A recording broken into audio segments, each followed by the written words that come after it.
আজ দেখাবো মেজোননাসের তৈরি সয়া নাগেটের ভুনি বা ভুনা। প্রথমে সয়া নাগেটগুলো 10 মিনিট পানিতে ভিজিয়ে রেখে তারপর পানি ঝরিয়ে ডুবো তেলে ভেজে নিতে হবে। একই তেলে প্রথমে গোটা জিরা, পেঁয়াজ এবং তেজপাতা দিয়ে কিছুক্ষণ নাড়াচাড়া দিয়ে এর মধ্যে কিউব করে কাটা আলুগুলো দিয়ে দিতে হবে। কিছুক্ষণ নাড়াচাড়ার পর এর মধ্যে দিয়ে দিতে হবে হলুদ, লবণ এবং সামান্য পানি দিয়ে কিছুক্ষণ ঢেকে রাখতে হবে। যখন আলুগুলো অর্ধেক সিদ্ধ হয়ে যাবে তখন দিয়ে দিতে হবে ভেজে রাখা সয়া নাগেটগুলো এবং এর মধ্যে দিয়ে দিতে হবে কুচনো পেঁয়াজ, মরিচ এবং সামান্য ধনিয়া পাতা। তারপর শেষবারের মতো সামান্য একটু পানি দিয়ে নেড়ে চেড়ে কিছুক্ষণ ঢাকনা দিয়ে ঢেকে রাখতে হবে।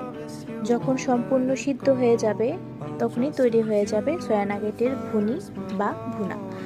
এইভাবে কি আপনারা কখনো খেয়ে দেখেছেন? যদি খেয়ে থাকেন আমাকে একটু জানাবেন। ধন্যবাদ।